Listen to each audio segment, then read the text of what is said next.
años comenzó esto de que yo me interesara por el arte de comunicar, por hacer comunicaciones de medicina que estuvieran bien hechas. Y bueno, antes de continuar, permítanme que me presente. Este soy yo cuando tenía 7 años y quería ser bombero. Y lo más que he llegado ha sido adjunto del Hospital Ramón y Cajal, especialista en bioquímica clínica, y mi trabajo allí se dedica al control analítico de todas las unidades de trasplante del hospital. Pues bien, les voy a contar a ustedes un cuento para que vean la importancia que tiene para mí la presentación, una buena presentación, una presentación bien hecha.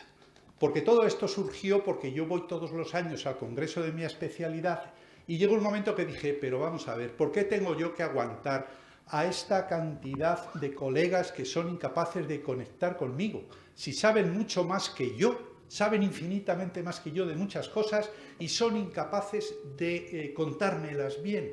Y entonces fue cuando esto comenzó a interesarme y ya digo que llevo como 15 años aproximadamente en este tema. Y por eso estoy aquí, por eso me han llamado. Pues bien, supónganse ustedes que están en la noche de Reyes, el día 5, acaban de comprar un regalo a su pareja y entran en casa, se meten en la cocina corriendo para que no lo vea, lo envuelven en un papel de periódico que había por allí lleno de manchas de los bocadillos de tortilla y lo dejan metido en el zapato. A la mañana siguiente, cuando tu pareja vaya a levantarse a por el regalo, si es una pareja que lleva poco tiempo de convivencia, pues pensará, bueno, esto debe ser una broma y no le concederá más importancia. Pero si esa pareja lleva ya un tiempo de convivencia, esa convivencia está sedimentada, seguramente que se llevará una reprimenda. Y además de eso, irónicamente le dirán dónde hay que comprar el papel para envolver los regalos. Y si esa pareja no es que esté sedimentada, sino que es una roca de granito, como pueda ser ya la mía, no solamente se llevará una reprimenda, sino unos cuantos bufidos, pero vamos, de mucho cuidado. ¿Por qué? Porque si ese regalo hubiera estado bien envuelto, hubiera ganado muchísimos puntos. Y sin embargo, esos puntos los acaba de perder por no haberlo envuelto adecuadamente. Y todo esto es lo que me llevó a mí a dedicarme a todas estas cosas que les voy a contar ahora. Hay dos ideas. Supónganse ustedes que en vez de los 40 minutos que me han dicho los organizadores tuviera 5. Pues lo primero que se me ocurriría sería, vamos a ver cuáles son las ideas básicas de mi presentación y en los 5 minutos que tengo de presentación se lo voy a ofrecer a mi audiencia. Así que lo voy a hacer. Parece difícil, lo puede ser en su momento, pero yo les aseguro que es posible. Y no solo eso, sino que este ejercicio intelectual no produce cáncer y además preserva maravillosamente del Alzheimer. Pues bien, las dos ideas básicas de mi presentación, que luego les adornaré con otras cosas, son las siguientes. Pónganse delante de un espejo en su casa y digan, a partir de ahora voy a conectar con mi audiencia. Y créanselo, créanselo, pónganse delante y digan, voy a conectar con mi audiencia. Lo que les voy a decir les va a llegar. Y una vez que hayan asumido eso, graben a fuego en su código genético la siguiente frase. Simplicidad es la clave. Y repítansela muchas veces. Simplicidad es la clave. Porque esto es la idea básica de toda esta presentación que les voy a ofrecer a continuación. Si quieren ser ustedes unos buenos presentadores de literatura científica, de literatura médica, tienen que aprender de los presentadores de moda de la televisión. No piensen que no, que sí. Y aparte de eso, tener unas ideas básicas de cómo se hace, que es lo que yo pretendo darle en estos pocos minutos. El curso que yo suelo dar habitualmente a los residentes de mi hospital se lo doy en 3 sesiones de 2 horas cada una. Y ahora lo voy a resumir en 20 minutos, en 40 minutos. Las estrategias de comunicación son varias. Yo les ofrezco una. Les sugiero que utilicen vender, que vendan ustedes su producto.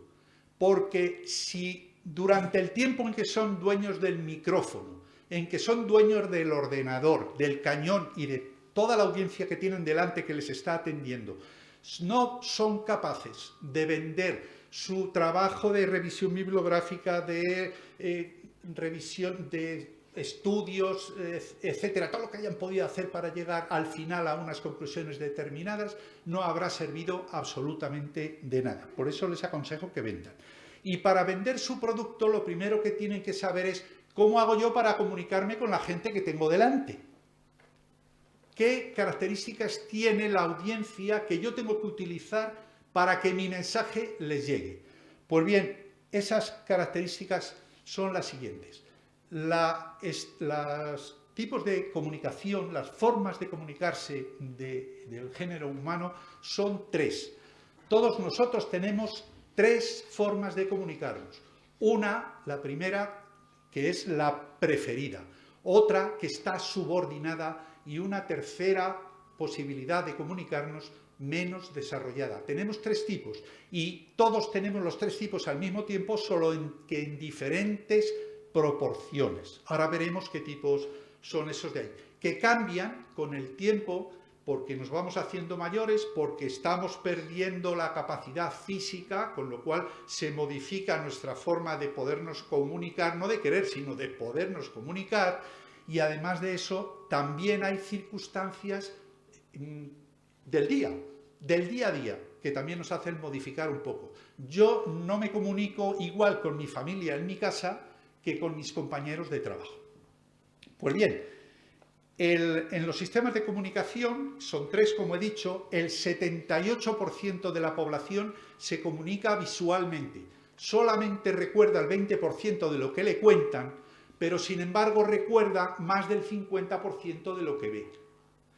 Todos en casa tenemos televisión, fijaros bien. Una noticia en el telediario no dura más de 2 minutos, pero con un montón de imágenes. Cogemos una revista del corazón, el 90% son fotografías llenas de colorines. El otro 10% es texto a nivel, como mucho, de primero de EGB. Otra forma de comunicarse, otro sistema, es el método kinestésico.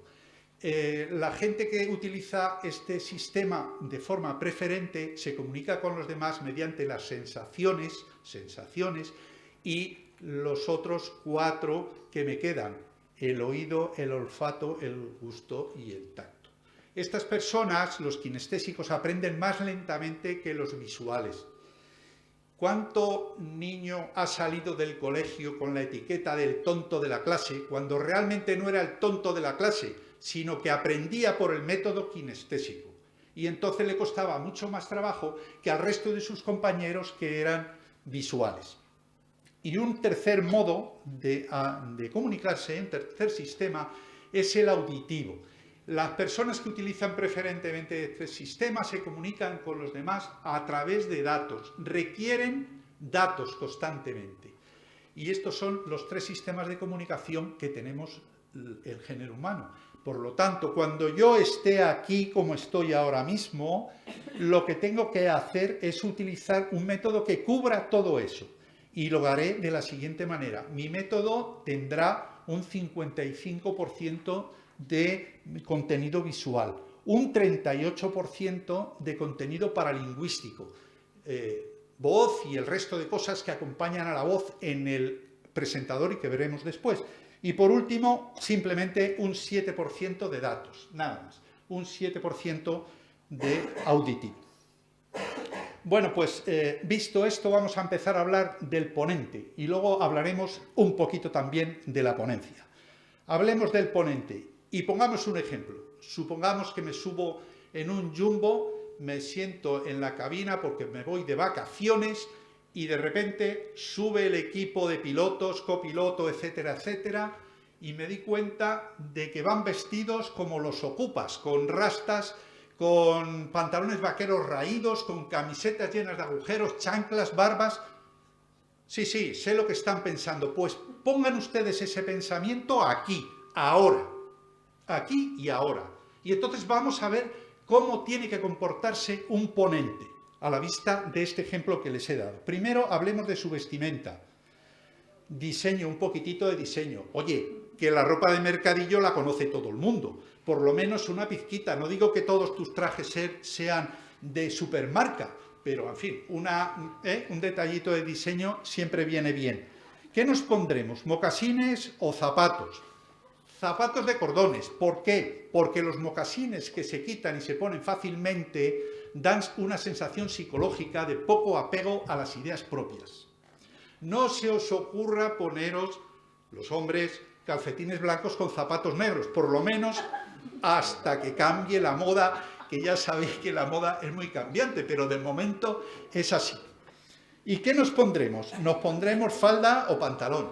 Las mujeres falda, los hombres pantalón y nunca vaquero.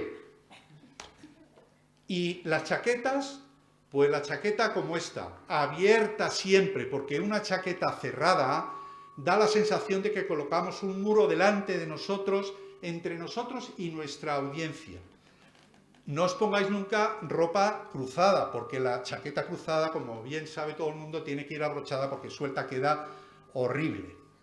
Sé que más de uno o más de una, si no he hecho un gesto habrá pensado, ¿y por qué las mujeres nos tenemos que poner falda? Eso es un comentario de lo más machista. Pues claro que es machista. Pues claro que es machista, pero ¿qué os acabo de decir al principio? El que va a viajar en el avión y ve subir al tío ese de rastas, adivina tú lo que habrá pensado que le puede pasar de aquí a las Bahamas, que va de vacaciones. Estamos viviendo en un mundo real, con prejuicios reales, y tenemos que adaptarnos a eso. ¿Tú a qué has venido aquí? ¿A sacar sobresaliente cum laude en tu tesis doctoral? Pues ten en cuenta todos esos prejuicios. ¿Has venido a un congreso a quedar bien con tus compañeros? Pues ten en cuenta también esos prejuicios. Y luego, si quieres vestirte como quieras, hay montones de foros por ahí donde vas a discutir que todo el mundo puede vestirse como le da la gana. Si quiere, se puede poner aquí vestido de torero. Lo importante es atraer la atención de la gente. Sigamos.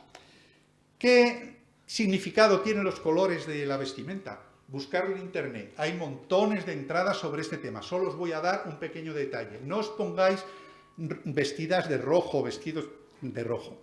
Un pequeño detalle vale, porque el rojo es un color muy violento, un color muy agresivo.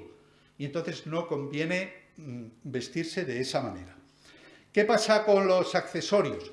Pues los accesorios mínimos. Dejar en casa las pulseras, los pendientes de aros, dejar en casa también los colgantes, los collares, todas esas cosas hay que dejarlas en casa. El reloj habitualmente no, que sea pequeño, que no llame mucho la atención o escondido aquí, como lo llevo yo. ¿Por qué? Porque los accesorios se mueven y si se mueven pueden distraer la atención. Y si distraen la atención es culpa del que está aquí, siempre. Y para llamar la atención, la gente siempre mira todo lo que se mueve. Tienes que procurar no llevar absolutamente nada que se mueva. Solo que hay algunos accesorios que no queda más remedio que utilizar, por ejemplo, las corbatas en los hombres o el pañuelo en el cuello si lo desean las mujeres, que ya no es obligatorio, claro. Pues también tienen su código psicológico de colores.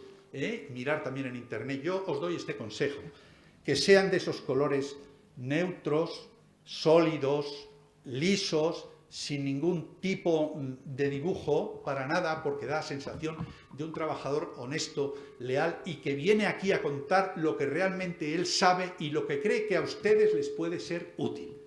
Eso es lo que da esa sensación psicológicamente, ese tipo de colores. Bueno, ¿qué hacemos con la mirada? Ya sería extraño que yo me pusiera a dar aquí una charla con los ojos cerrados. Tendré que tenerlos abiertos y en algún sitio me tengo que fijar.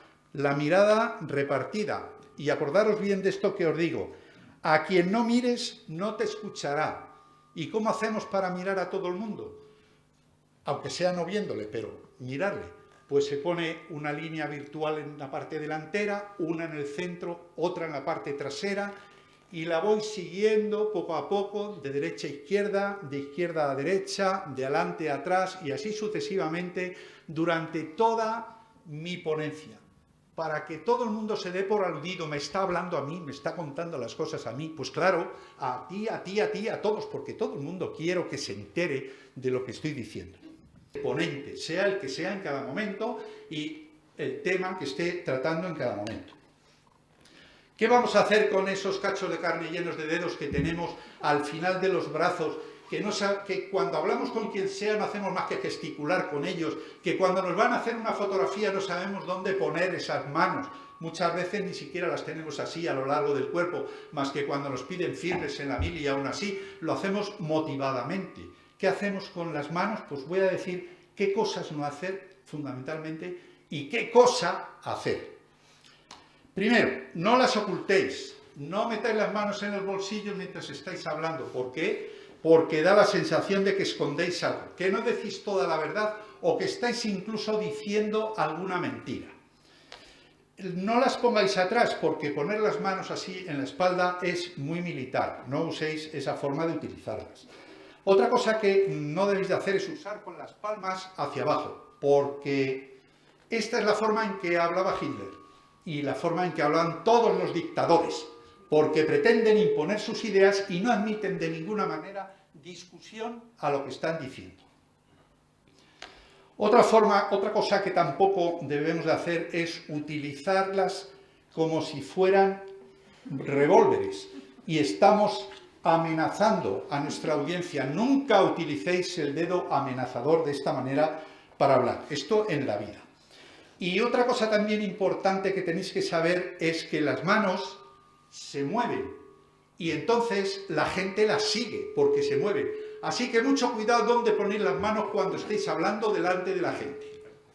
Por último, entonces, ¿qué hacer? ¿Qué es lo que hay que hacer con las manos? Pues con las manos, lo que yo llevo haciendo desde que me he puesto aquí de pie. Las manos con las palmas siempre hacia arriba, por encima de la cintura, siempre con las palmas hacia arriba. Si eso os cuesta mucho trabajo hacerlo, hay un truco que yo fue con el que aprendí a hacer estas cosas. Cogéis el puntero láser o cogéis un bolígrafo y de vez en cuando hacéis así con él para que no esté todo el rato así embarado y le movéis y para acá y para allá, y cuando ya seáis capaces de hacerlo solos, pues ya no necesitáis ni puntero, ni micrófono, ni nada. Todo lo podéis hacer tranquilamente. Yo no quería el micrófono por eso, porque necesitaba las manos libres. Además es que esto lo que da es esa sensación de honestidad, de ganas de sinceridad, fundamentalmente. Soy sincero en las cosas que estoy diciendo. Cuidado con el puntero láser. ¿Cuánta gente habéis visto presentando que coge el puntero y empieza? Fíjense ustedes en aquella cohorte en la cual hemos determinado las enzimas hepáticas y venga a dar vueltas. La gente está viendo dar vueltas al punterito coloradete ese que está ahí, cuando realmente lo que debía de estar atendiendo es a lo que estás diciendo tú. ¿Cómo se usa el puntero láser? Se hace así, dice: fíjense ustedes en esa cohorte, todo lo demás se la subraya y a continuación se quita el puntero y se apaga. Y le comentas a la gente qué es lo que quieres decir de esa cohorte o de lo que quieras en ese momento de lo que estás hablando. Bueno, ya sabemos lo que hacer con las manos. ¿Y el cuerpo? Pues el cuerpo siempre derecho, erguido como si fuera una columna, pero flexible, e incluso un poquito adelantado, un poquito inclinado, unos 15 grados como mucho hacia adelante, si no tienes algún problema que te impida el inclinarte un poquito más de la cuenta. Y una vez que hayas seleccionado el punto donde vas a hacer tu presentación, no te muevas nunca más de 1 metro alrededor de él, nunca más de 1 metro. Y además, esos movimientos siempre serán muy lentos, porque los movimientos rápidos dan sensación de nerviosismo y además de eso pierdes la atención absolutamente de tu audiencia. Veamos la voz que empleamos como instrumento para ocupar ese 38% paralingüístico que tenemos que utilizar a la hora de hacer una presentación. Hablemos alto y claro. Primero, alto significa que como mi boca está muy cerca de mi oído, por muy bajito que hable, yo me oigo. Pero es que me tienen que hablar, me tienen que oír aquellas 3 señoritas que están allí al fondo del todo, en la última fila también. Así que lo suficientemente alto, aunque a mí me atruene, para que todo el mundo sea capaz de enterarse de lo que estoy diciendo. Y claro, naturalmente habla un poquito claro. Veamos con variaciones. ¿Por qué con variaciones? Hay que evitar la monotonía, porque la monotonía produce un sopor que termina uno dormido, y más por la tarde, después de comer, que hemos empezado aquí. Vamos a evitar los soniquetes de las autonomías. Y voy a poneros un ejemplo. Supongamos que el presentador es andaluz. Muy bien, y que está orgullosísimo de su origen. Y yo le aplaudo, y además estoy de acuerdo con él. Hay que estar siempre orgulloso de los orígenes de cada uno. Pero si cecea mucho o sesea mucho, ¿qué va a ocurrir? Pues que la gente va a estar más pendiente de lo gracioso que habla ese señor que de lo que está diciendo, con lo cual acaba de perder automáticamente la atención de la audiencia. Así que tratar de, si sois de alguna autonomía que tenga un cierto soniquete, como los catalanes, gallegos, andaluces, naturalmente valencianos, así, alguno más, pues que trate de suavizarlo lo más posible, que trate de suavizar su origen lo más posible. Luego en su vida habitual puede hablar como le dé la gana, que me parece muy bien y está en su derecho, pero cuando venga aquí a ofreceros una serie de ideas, que os la dé de una forma que no las perdáis.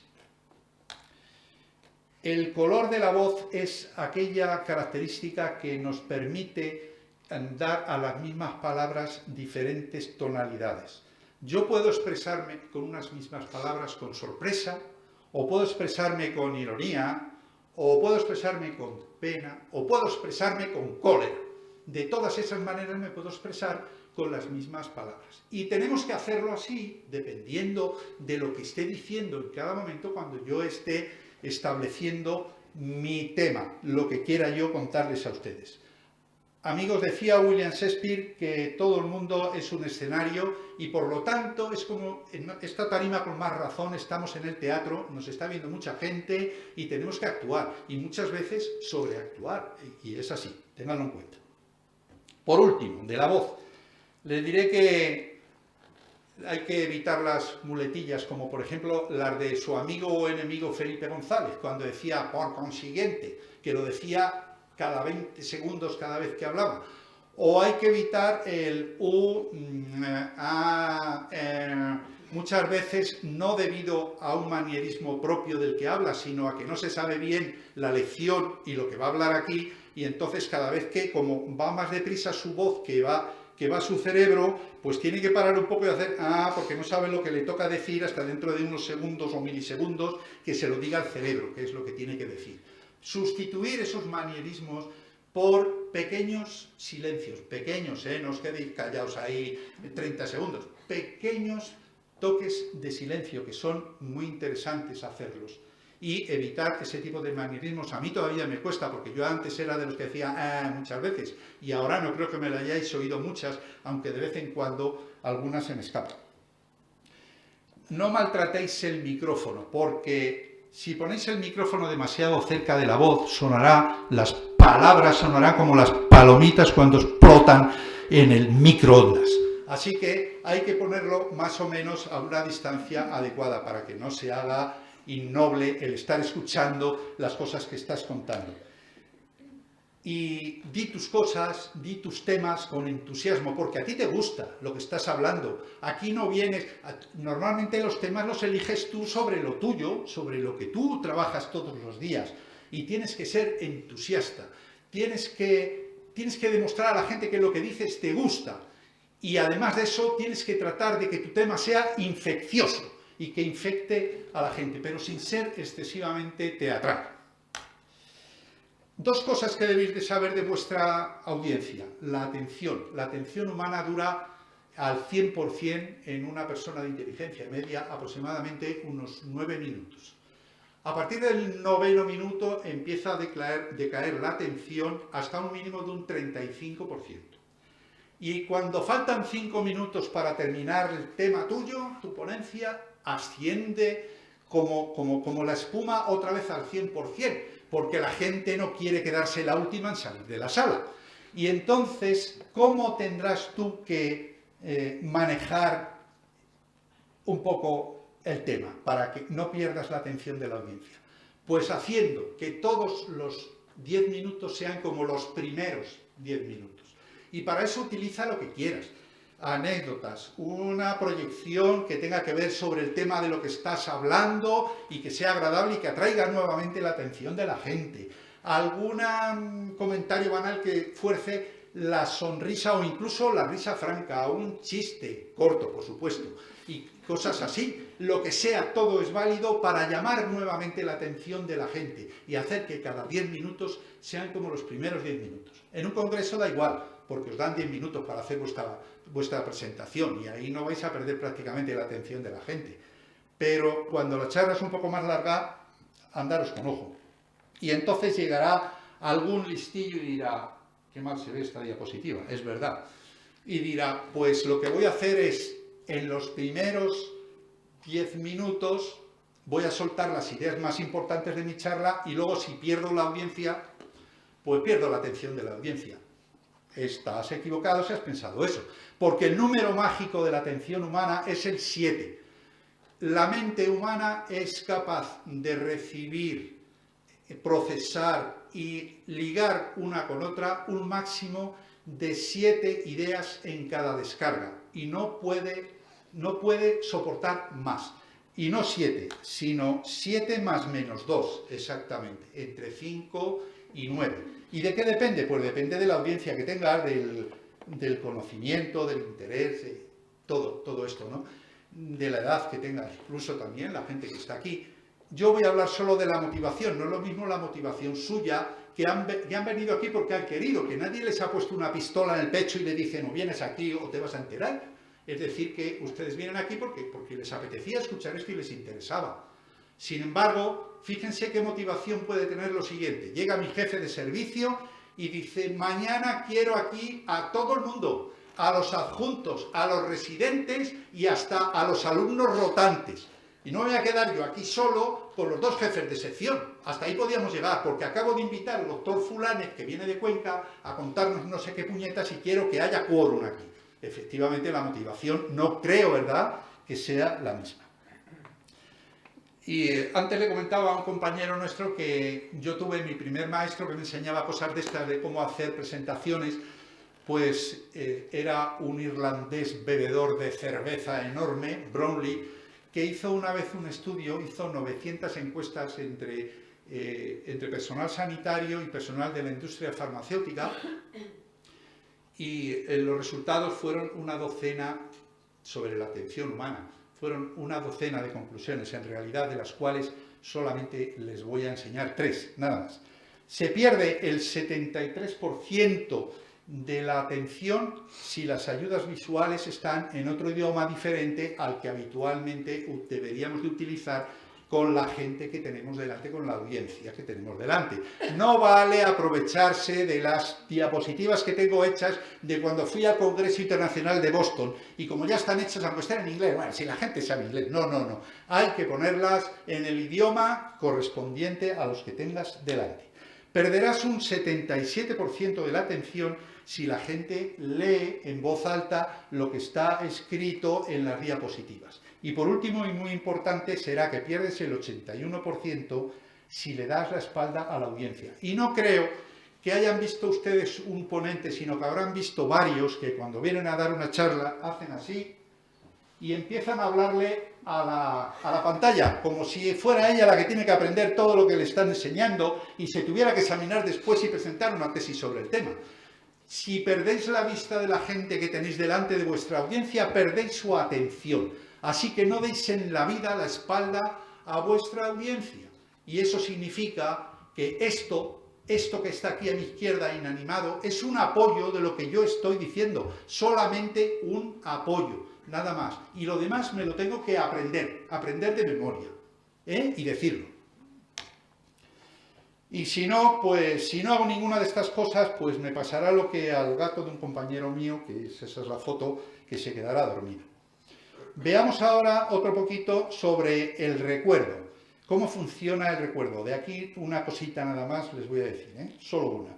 Las características del recuerdo son todas estas, son 7, y les voy a decir solamente porque las otras más o menos se las pueden imaginar, y si no las buscan, voy a hablarles sobre algo que a lo mejor nadie les ha hablado, que es sobre la revisión, esa característica del recuerdo. Si yo soy capaz de exponer una idea mediante una frase más de 20 veces dentro de una exposición, quedará grabada indeleblemente en el recuerdo de mi audiencia. No vale decir simplicidad es la clave, así 25 veces. No, no, eso no vale. Hay que decirlo con sentido. Simplicidad es la clave. Si hacen ustedes diapositivas de este tipo, si hacen ustedes proyecciones de este tipo, atraerán a su audiencia. Si no manejan eso que les acabo de decir, que simplicidad es la clave, perderán ustedes, en fin. Dicho así, con sentido, más de 20 veces, esa idea quedará grabada en el recuerdo. Lo de la conceptualidad, ya que está ahí puesta, quiero recordarles que el dicho de Confucio, aquel de oigo y olvido, veo y recuerdo, y hago y aprendo, está todavía en vigor, se lo recuerdo. Y por último, unas pequeñas ideas sobre cómo se hace una exposición. Pueden emplear todo este tipo de opciones para hacer una exposición. Naturalmente, ya estoy seguro que van a elegir el cañón como el no va más de la tecnología. Pues tengan en cuenta que el cañón también tiene cosas en contra, cosas que son las siguientes. Hay muchas salas donde vamos a ir a hablar, porque nos invitan, que a lo mejor no tienen disponibilidad de un cañón y tendrás que ir tú cargado con el cañón, con tu ordenador portátil y con los cables que necesitas para unir unas cosas con otras, ¿vale? Así que eso, tenerlo en cuenta, cada vez menos, cada vez las salas, ya es raro el sitio donde no hay un cañón, pero todavía hay sitios. Además requiere ordenador cableado y saber un poquito de lo que somos de la edad del abaco, que nos está costando esto del Windows, más que a mí me enseñan mis nietos, pues, ¿qué queréis que os diga? Es importantísimo saber, por lo menos a nivel usuario, manejarse bien con estas cosas. Y además, el peligro del sistema informático es que se pueden hacer montones de trucos visuales. Yo no voy a hacer uno nada más, pero no he hecho prácticamente ninguno en toda mi presentación. ¿Por qué? Porque la gente recuerda luego mucho más los trucos que realmente el contenido de esas ayudas visuales que yo he puesto ahí. Así que, ojo con el cañón, que no es oro todo lo que reluce, porque no se trata de impresionar, se trata de expresar. Y eso es a lo que venimos aquí. ¿Y qué pensaban? ¿Que yo me había inventado la frase esa de simplicidad es la clave? Pues no, es una vulgar copia de don Leonardo da Vinci, que lo decía de otra manera más sofisticada, como la frase, la simplicidad es la máxima sofisticación. Y yo, pues lo que he hecho ha sido traducirla al román paladino. Simplicidad es la clave. Vamos a crear las diapositivas. Voy a enseñarles dos diapositivas. Una, esta. Aquí tenemos a nuestro amigo Bill Gates con toda su parafernalia de Windows y Microsoft, etcétera, etcétera. Esta está dirigida a su cerebro. A eso está dirigido esto. A mí realmente esta diapositiva me estresa. Pero sin embargo, esta otra, que está hecha por el dueño de Apple, que en paz descanse y que no me acuerdo ahora mismo cómo se llama, y ustedes sí, esta me llega al corazón. Y yo cuando hago mis charlas o mis ponencias, lo que hago es poner un puntito de corazón, un puntito de amor, de cariño y de toda mi intención de hacerlo bien. Así que esto me invita. Simplicidad es la clave, ¿habéis visto? ¿Qué diapositiva? Simplicidad es la clave. Pues bien, para crear buenas diapositivas tengo que saber manejar bien el texto, el color y los gráficos. Unas pinceladitas de estas cosas. O con dos es. Tres tipos de fuente. Una, serif. Serif significa con rabillo. Tienen un rabillo en la parte de abajo y en la parte de arriba, todas las letras. Otro grupo de letras sans serif, es decir, sin rabillo. La Arial, por ejemplo, esa que está en el centro. Y un tercer tipo de letras auxiliares para que pueda escribir en griego y para las fórmulas matemáticas que sean pertinentes en mi presentación. Nada más. Ustedes cojan el PowerPoint o el Word y fíjense la cantidad de letras distintas que hay. No se pierdan en disquisiciones. Elijan tres. Una con rabillo porque facilita la lectura de los textos largos si es que en algún momento tengo que poner alguno porque los rabillos sirven para unir una letra con la siguiente y podemos leer más rápidamente. Otra sans serif como estas porque es mucho más clara en la pantalla, pero no sirve para textos largos, y luego la otra tercera. Y en este caso el tamaño sí importa, porque no es lo mismo una letra para un título que una letra para unas referencias. Las medidas esas de 44, 30, etcétera, no son ni milímetros ni centímetros, son puntos. Un punto equivale a un 72avo de pulgada. Y eso viene de cuando las antiguas impresoras matriciales de aguja, de aquellas que iban haciendo mucho ruido y que iban de un lado para otro, picoteando contra el papel y la cinta impresora, pues las agujas que tenían eran de un 72avo de pulgada y eso es un punto. En el interlineado también hay que tener cuidado con el tamaño porque el tamaño también importa. El tamaño por defecto en los paquetes informáticos está situado a un 120% del tamaño de letra que yo use.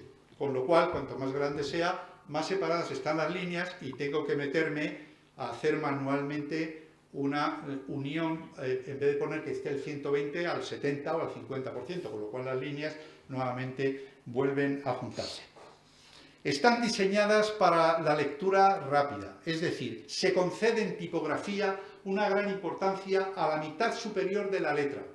Eso es la que más importancia, esa es la que nos permite leer rápidamente, porque si nos tapan, como en este caso la mitad, llegamos a leerlo, pero nos cuesta algo más de trabajo, porque el truco, si bajamos las barritas, pues lo leemos seguramente de forma bastante más sencilla. Esto quito las barritas y se ve qué es lo que ponía, ¿vale? Y por último, en cuanto a los textos, la justificación, justifica a la izquierda siempre y a la derecha hazlo a mano o sangrando, pero no dejes que lo haga el aparato, el PC. ¿Por qué? Porque te puede ocurrir que una de las líneas te ponga la conjunción copulativa ahí, aquí y aquí una palabra separada por tropecientos centímetros de espacio, cuando se hace de manera automática. No lo hagáis nunca justificado a la derecha de manera automática. Además, tenéis que aprovechar muy bien la capacidad de escaneo del ojo humano, que seguro que ni os acordáis de cuál es, pues es entre 50 y 70 caracteres. Es decir, el ojo humano tiene su máxima capacidad de escaneo entre 50 caracteres y 70, el máximo. En estos caracteres incluiremos los espacios y los signos de puntuación, porque más de 70 caracteres se hace difícil ir al final de una línea y hacer así sin perderse dónde está la siguiente. Y si vemos menos de 50, no estamos aprovechando toda la capacidad que tienen nuestros ojos. Veamos ahora el color. Pues en el color pasa lo mismo. Hay colores en el PowerPoint, todos los que quieras, paletas las que te dé la gana.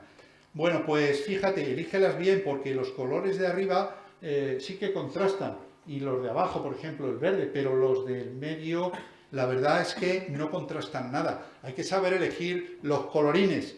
Y para eso en internet entráis y ponéis teoría del color y os aparecerá un rosco como este que os enseña automáticamente cómo se eligen los colores, porque cada color tiene su complementario que es el que está enfrente en ese rosco.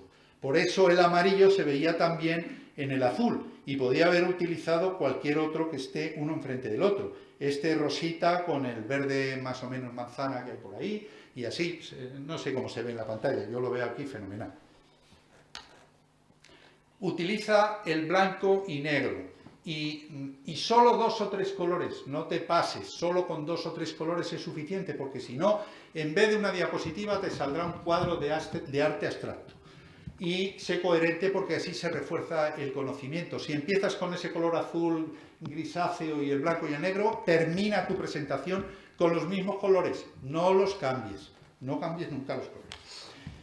Una prueba, ¿qué hacemos con el fondo? Porque para gustos hay colores, dice el refrán, efectivamente, y aquí sí que nos puedo decir qué fondo ponemos, porque cada uno le gustará un fondo, le gustará otro. Lo único que tiene que contrastar es el texto de encima con el fondo que yo le ponga.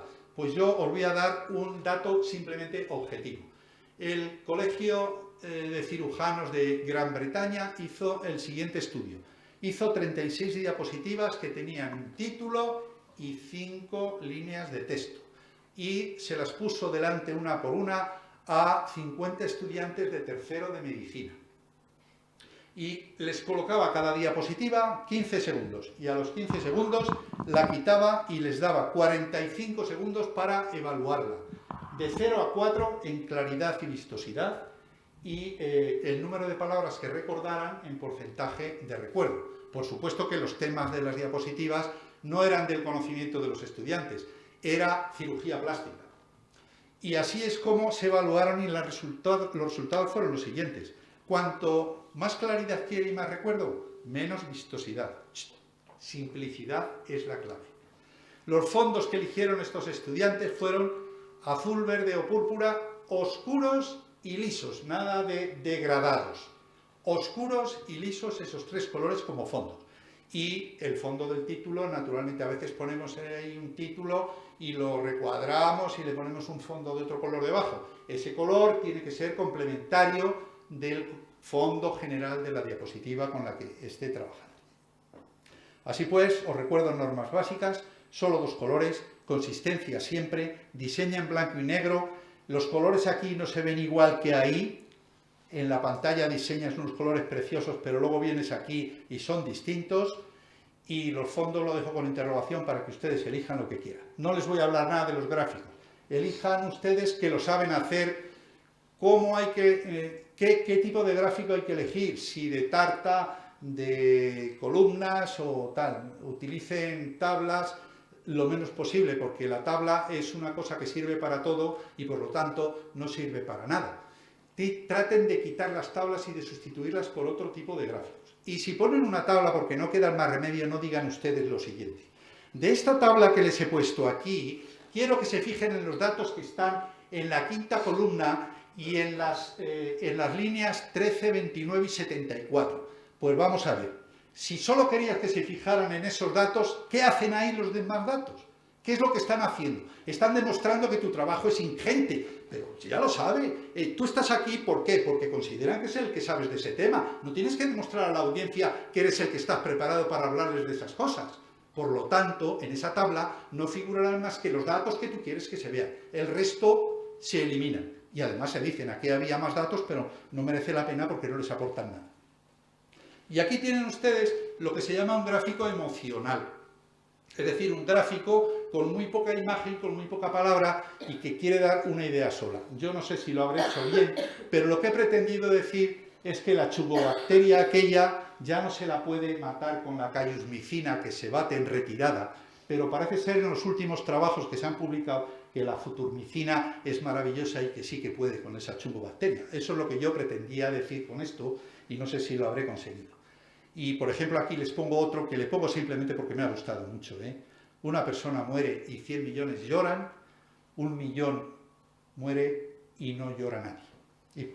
Y fijaros qué poquita imagen y qué poquita palabra. Esto se llama gráfico emocional, que la gente no utiliza mucho, pero que yo creo que es muy importante si se fabrica y se hace bien.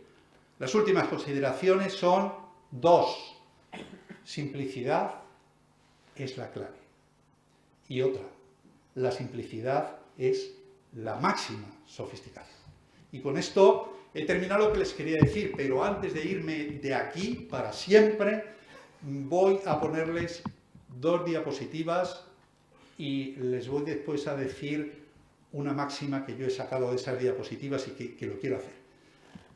Esto de aquí está en un pueblo, este cementerio, que se llama Moraime, en la Costa de la Muerte de la Galicia, de mis amores, y está allí formando parte de un conjunto monacal enorme del siglo XII, del cual no queda más que esto y la iglesia románica. Por supuesto que como esto se ha seguido usando en el tiempo, aquí no hay tumbas medievales, están todas en los museos, naturalmente. Y les podría contar infinidad de anécdotas que aprendí de los viejos del lugar, de este cementerio. Pero solamente les voy a contar una, solo una. Fíjense ustedes allí en los nichos, en el centro, un nicho con un busto. Me voy a acercar a él y vamos a leer todos qué es lo que pone debajo. Y voy a ponerme la gafa, claro. Es propiedad de don Juan Bautista Durán Insúa, párroco de esta feligresía, y deja prohibido tanto a herederos como a extraños el que en ningún tiempo usen y usurpen esta propiedad. Es decir, que este señor, que en teoría tenía que vivir pues con amor, con caridad, etcétera, como decía su maestro, pues está haciendo justamente lo contrario. Y a mí, yo cuando lo vi, me dejó perplejo el tío este, además la cara que tiene de mala uva es insoportable. Pues bien, yo de aquí he sacado la siguiente enseñanza. Tu conocimiento es patrimonio de todos, por mucho que te haya costado adquirirlo, no se lo niegues a quien honestamente te lo solicite. Y una manera de negárselo es hacer una mala presentación. Nada más, si tienen ustedes alguna pregunta, estoy dispuesto.